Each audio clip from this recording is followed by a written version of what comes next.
So, setting that nonsense aside for a moment, if you apply this theory of harmonic resonance to the Cavendish experiment, it actually makes a lot of sense. You see, the Cavendish experiment was intended to weigh the Earth in 1731. This is an era devoid of the understanding of electromagnetism, and they would have thought the center of our galaxy was stationary if they thought the sun was moving at all, of course. But Cavendish intended to weigh the Earth using the assumed diameter of the supposedly spherical Earth and estimated the force due to acceleration in terms of the spinning globe and so on. Cavendish was apparently a brilliant scientist, but part of me wonders whether he was a real single genius person or if work attributed to Cavendish was possibly the result of a combined effort conducted by multiple unnamed sources, while the credit, fame, and perceived genius goes to a person who is essentially a puppet or a patsy. The unnamed cohorts would certainly come in handy to independently verify Cavendish's findings. That certainly wouldn't hurt. This might sound a bit paranoid, but there are actually precedents for this sort of scam in other areas of history. For one example, Einstein was a patent clerk for many years and was described as a buffoon who couldn't even tie his shoes, and was accused of stealing inventors' ideas during his years as a patent clerk. It would be very easy for the elite, rich, and powerful men of that era to prop up a complete buffoon and showcase them as a renowned genius in order to push an agenda such as relativity, in spite of mounds of evidence against it. I think it's highly possible that Einstein was nothing more than a sticky-fingered patent clerk who stole many of his best ideas from unwitting inventors applying for patents. Relativity hit the scene with all the hype of a modern blockbuster movie, and just in time to save the day for heliocentrism when it was coming under heavy fire by the scientific community as a response to contemporaneous experiments proving a stationary Earth and a diminishing speed of light. For yet another example of secret societies propping up a patsy to push an agenda without being in the limelight, look at the story of William Shakespeare. But Sir Francis Bacon seems to lead the pack of would-be bards, with well over 200 books, essays, and pamphlets on the subject, many of which insist he is the real and true Shakespeare.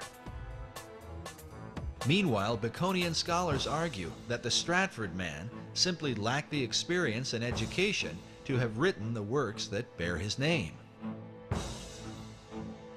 There is a mystery because when you look at the plays, everything that's in them and what lies behind them in terms of experience, knowledge, and so on like that's expressed through the plays, and the philosophy in the plays, and so on like that, they do not match up with what we know of the life of the actor. In fact, the life of the actor is quite well known. There's quite a lot of research been done on William Shakespeare Stratford, so a lot is known about his life, and none of it matches up what you can deduce from the author from the plays themselves. In fact, the more we find out about the life of the actor, the worse it gets. Here you have a guy who is barely literate enough to make a mark, much less write his name. His mark was only existent in 5 documents. There's not a single letter either from him or to him by any of his contemporaries. How can this guy have written the greatest literary works in the history of the world? It just didn't happen. Whoever's the author certainly knew about certain things happening abroad in the royal courts, in France, in Italy, and in Spain. Not only taught the workings of the court, but the intrigues as well, and who would know that? Certainly not a play actor like the William Shakespeare. There's no way that man could have known the intrigues that went on inside the court. But Francis Bacon did. He was well familiar with it. He was brought up in the court. You can't just say, oh, genius did it all. It's impossible for genius alone to do that. You've got to have all that background experience, knowledge, and so on, to get something like the Shakespeare plays. There's even a quote from one of the justices, one of the English justices, that it's clear that from the Shakespeare writings that the author had to be an attorney because there is not a single legal error contained in any of them. He writes, the author writes naturally as if he's a lawyer. You know, it doesn't just put in legal terms here and there just to suit the story. It just, legal terms and the whole legal jargon just rolls off him absolutely naturally, as if he's used to living in that environment all the time. Well, that doesn't fit the actor from Stratford. There's just no way the historic William Shakespeare could have written these plays. There's only one person who could possibly be the author of those plays, which is Francis Bacon. There's evidence that William Shakespeare couldn't even write his own name, and the literary works attributed to Shakespeare were actually the collective works of a secret literary society who wanted to push certain agendas, some of which appeared to be benign, but possibly more insidious ideas were in mind. At any rate, a secret society appears to have propped up the figure in the works of Shakespeare. For some reason, the real authors didn't want their names to be known throughout history, and they wanted their collective literary works to be credited to the single buffoon, William Shakespeare. The name Shakespeare itself is an allusion to the pagan goddess Athena, which would be typical of the secret society types we're all very familiar with in the Common Era. Although their agenda in terms of the Shakespeare hoax may have benign elements, such as enhancing the language and setting a standard for future literary works, there are always real social implications when a seemingly genius visionary single-handedly changes the paradigm or the perception of the masses, seemingly overnight, where a group of rich elitists would fail in such an endeavor should they attempt to manipulate the social climate with their true identities known and using their typical manipulative tactics. For example, if Rothschild and Rockefeller wrote a book or directed a movie, people would be very wary and probably would never go watch the movie or read the book. Well, some people still would, of course, but if they paid a patsy to take credit for making the same movie, then the masses would flock to it like they always do, and would subscribe to any ideas suggested to them by the plot, subplot, or subliminal messages inserted into the work. I believe it was Freemason Francis Bacon who was responsible for most of the writings attributed to Shakespeare, although it appears there was an entire literary society involved with creating the works of Shakespeare and transforming a total buffoon into a straw man or ventriloquist dummy persona of a literary genius who drastically changed the culture and fundamentally touched the hearts and minds of the masses who would have otherwise been impossible to reach using some other method. Getting back on topic, most of Cavendish's work was left unpublished and unheard of until after he was deceased. I think it's possible that Cavendish was a front man, a puppet for a group of elitists with an agenda. Again, I know I'm sounding awful paranoid and conspiratorial, and yes, I'm wearing my tinfoil hat, but seriously, it's a possibility. Even if Cavendish was a regular single person, his experiments and alleged findings totally changed the world of physics to this day, and we still use the numbers he came up with, known as the gravitational constant, or big G in physics. Since the 1700s, we still use that same number to weigh the sun and weigh the earth and so on. All these extrapolations are based on the assumption that Cavendish was correct in his initial assumption going into the experiment.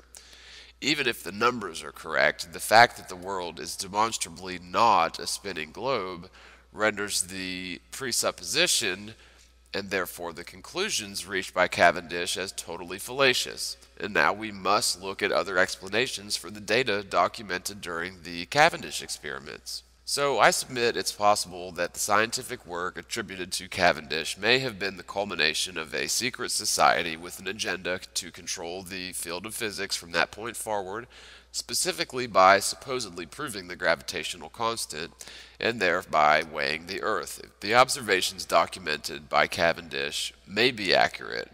For the sake of argument, I'll give the observations and data the benefit of the doubt and assume the numbers are accurate. In terms of the conclusion of the experiment, I have major problems, which I'll explain. First and foremost, since we know the Earth isn't spinning and it's not a globe, then Cavendish was way off base in the fundamental premise or presupposition of his hypothesis, or presupposition of his experiment. Since the two lead balls are of similar density, according to my theory, they would be attracted to one another simply because they are resonating at a similar frequency at a molecular level. The two objects are close enough together that their similar vibrational state will attract one another. This attraction has nothing to do with gravity as we know it, as a warping of space-time, but instead it has to do with this natural balance, a different type of attraction. Almost a magnetic attraction, but instead of an electromagnetic attraction, sort of a density magnetic attraction. And okay, I realize that sounds a bit silly, and it's probably not the best way to phrase it, but the point still stands. If you study a bit into the grand unified theory, it's theoretically possible that all the natural forces of the universe are all just different aspects of the same single force. For example, electricity and magnetism were always considered totally separate, unrelated phenomenon until the connection was made that electricity and magnetism are simply different aspects of the same force. We must explain the observations and data documented during the Cavendish experiments, and it appears there is an attraction going on here that is not explained by magnetism, nor is it explained by gravity as we know it. So, if there is some type of harmonic resonance at play here, how could we detect that? How could we measure it? We may or may not have the technology available to measure such an attraction, but that doesn't mean it doesn't exist. Scientists have been searching for gravity waves for many decades. However, they've never found anything because, well, gravity doesn't exist. But I submit that if our scientific community focuses on finding a relationship between separate bodies of similar densities and the attraction between the two being related to something other than gravity, we could make some major scientific advances almost overnight.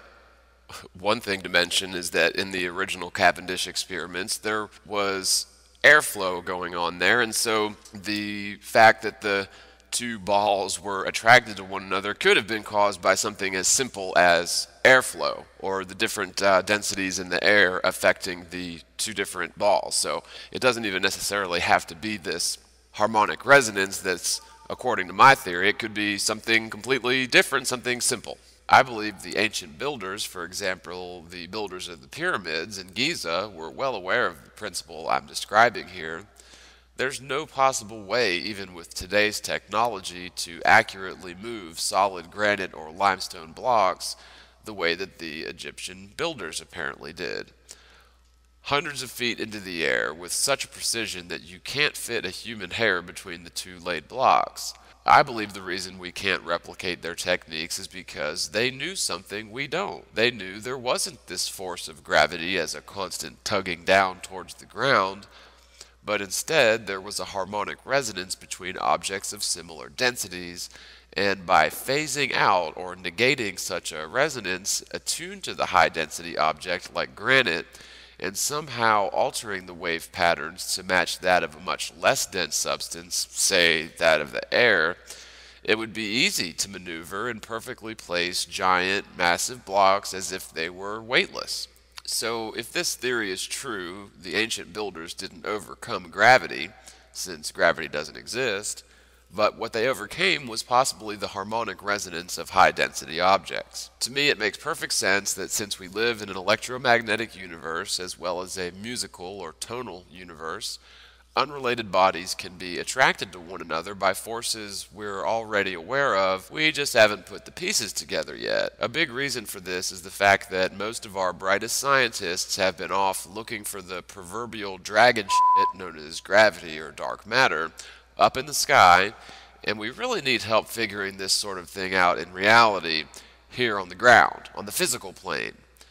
Our bright-minded, skeptical scientists should not be off figuring out how much galaxy clusters weigh, which is utter nonsense with a capital N. Our scientific community should stop wasting their time and our money trying to prove gravity and dark matter.